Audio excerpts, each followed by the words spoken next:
Hello. Letter math അതായത് അക്ഷരഗണിത എന്ന യൂണിറ്റിൽ നമ്മൾ ഇന്ന് ഡിസ്കസ് ചെയ്യാൻ പോകുന്ന പാർട്ട് അഡീഷൻ ആൻഡ് മൾട്ടിപ്ലിക്കേഷൻ എന്ന ഭാഗമാണ്. ഇതിൽ ഫസ്റ്റ് ആയിട്ട് പറയുന്നത് 4 ഫ്രണ്ട്സ് ഉണ്ട് കേട്ടോ. 4 കൂട്ടുകാർ ഒരു ഷോപ്പിൽ കയറാണ്. എന്നിട്ട് അവർ ഓരോരുത്തരും ഓരോ പെന്നും ഓരോ നോട്ട്ബുക്കും വാങ്ങാണ്. അവിടെ ഒരു പേനയുടെ വില എന്ന് പറയുന്നത് 8 rupees ആണ്. ഓക്കെ. അതുപോലെ ഒരു നോട്ട്ബുക്കിന്റെ വില എന്ന് പറയുന്നത് 12 rupees ആണ്. അങ്ങനെയാണെങ്കിൽ അവർ ഓരോരുത്തരും ഓരോ നോട്ട്ബുക്കും ഓരോ പേനയും വാങ്ങുകയാണെങ്കിൽ ടോട്ടൽ അവർ 4 പേർക്കും കൂടി എത്ര രൂപയായിട്ടുണ്ടാവും എന്നാണ് നമ്മൾ ഫസ്റ്റ് കാണുന്നത്. ഓരോരുത്തരും ഓരോ പേന വെച്ച് വാങ്ങിയില്ലേ?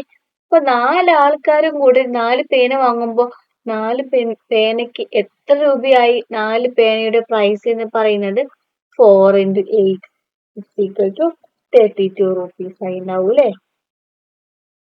അതുപോലെ അവർ 4 പേരും 4 നോട്ട്ബുക്ക് വാങ്ങിയില്ലേ? അങ്ങനെയാവുമ്പോൾ 4 നോട്ട്ബുക്കിന് എത്ര രൂപയായിട്ടുണ്ടാവും? 4 into 12, അതായത് 48 rupees ആയിട്ടുണ്ടാവും അല്ലെ? ഇതുപോലെ ഇനി അപ്പോൾ നമ്മൾ നോക്ക്, ഇവിടെ ഇതുപോലെ നമ്മൾ ചെയ്യുമ്പോൾ 4 നോട്ട്ബുക്കിന്റെ പ്രൈസും കിട്ടി, 4 പെന്നിന്റെ പ്രൈസും കിട്ടി, അതായത് ഇതും ഇതും അല്ലേ? ഇനി ഇത് രണ്ടും കൂടെ നമ്മൾ ആഡ് ചെയ്യുമ്പോൾ നമുക്ക് എത്ര രൂപയായിട്ട് കിട്ടും? ഇത് 80 രൂപ. ഓക്കെ.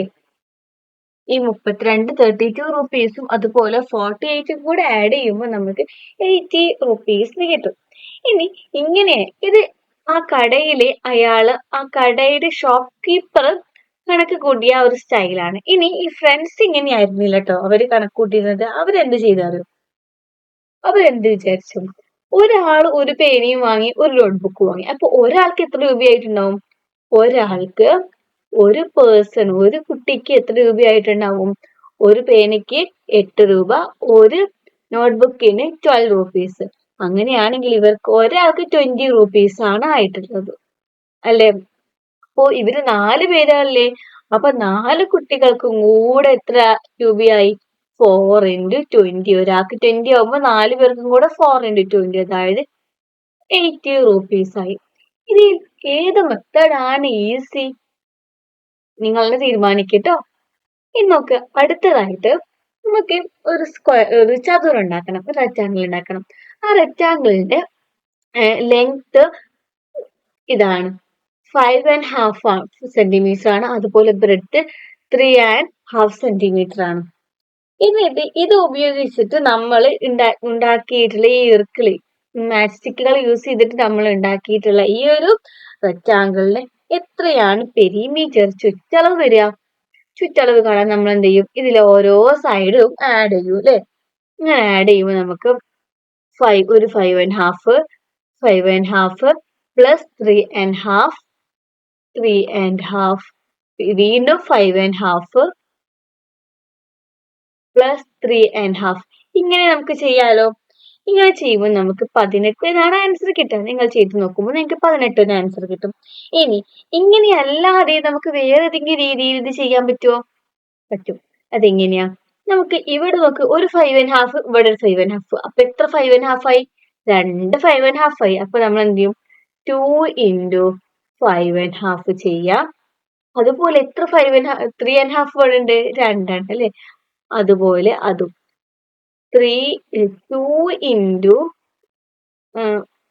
3.5 ചെയ്യാം.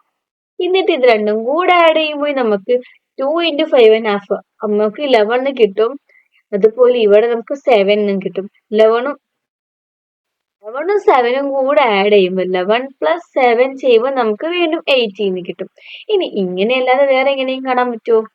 നോക്ക്, ഇവിടെ ഒരു 3.5 ഉണ്ട്, ഇവിടെ ഒരു 5.5 ഉണ്ട്. അപ്പൊ ഇത് രണ്ടും കൂടെ ആഡ് ചെയ്യാം.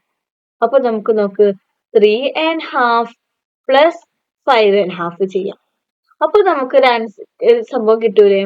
അതന്നെയല്ലേ ഇവിടെ 5.5 3.5. അപ്പൊ ഇതിനെ 2 കൊണ്ട് മൾട്ടിപ്ലൈ ചെയ്താൽ മതിയില്ലേ? അങ്ങനെ ചെയ്യുമ്പോൾ നോക്ക്, 2 into 3ഉം 5ഉം കൂടെ ആഡ് ചെയ്യുമ്പോൾ 8, ഇത് രണ്ടും കൂടെ ആഡ് ചെയ്യുമ്പോൾ 9. 2 into 9 is equal to 8. ഇങ്ങനെ 3 മെത്തേഡ് നമുക്ക് ചെയ്തിട്ടുണ്ട്. അപ്പൊ ഇതിൽ നമുക്ക് ഏത് മെത്തേഡ് ആണ് ശരിക്കും ഈസി ആയിട്ടുള്ളത്?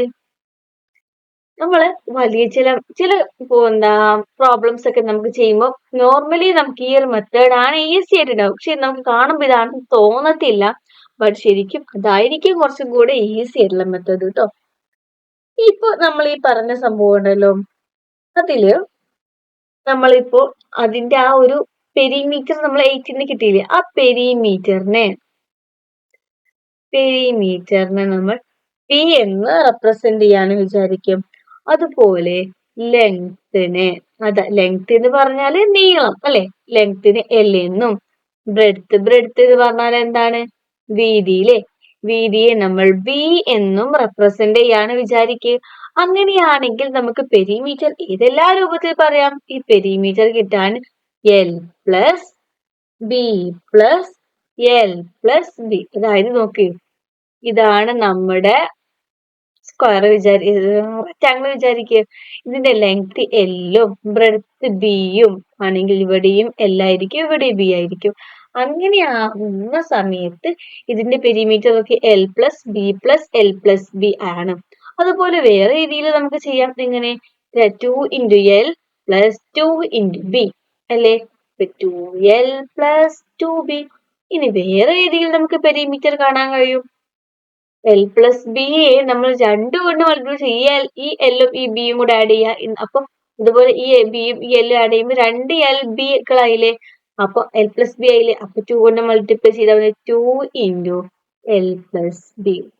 അതായത് ലെങ്ത്തും ബ്രെഡ്ത്തും ആഡ് ചെയ്തിട്ട് 2 കൊണ്ട് മൾട്ടിപ്ലൈ ചെയ്യാം. അപ്പൊ ഈ ഒരു രീതിയിലെല്ലാം നമുക്ക് ഈ ആൻസർ ഈ ഒരു സംഭവം ചെയ്യാനായിട്ട് പറ്റും. ഈ ഒരു ഫോർ എക്സാമ്പിൾ എനിക്ക് കാണിച്ചു കേട്ടോ. എന്താന്ന് വെച്ചാല് നമ്മൾക്ക് ഒരു ചതുരമുണ്ട്. ഓക്കെ, ഇതാണ് ചതുരം. സപ്പോസ് ഇതാണ് നമ്മുടെ ചതുരം കേട്ടോ. അപ്പൊ ഇതിന്റെ ലെങ്ത് 27 സെന്റിമീറ്റർ ആണ്. ഇവിടെ 43, ഞാൻ വരച്ചതിൽ നല്ല മിസ്റ്റേക്ക് ഉണ്ടാവും. ഇപ്പൊ ഇവിടെ 43 സെന്റിമീറ്റർ ആണ്. എന്നിട്ട് ഇതിന്റെ പെരിമീറ്റർ, അതായത് ഇതിന്റെ ചുറ്റളവ് നമ്മൾ കാണുകയാണെങ്കിൽ, ചുറ്റളവ് കാണുന്ന സമയത്ത് നമ്മൾ എന്ത് ചെയ്യണം?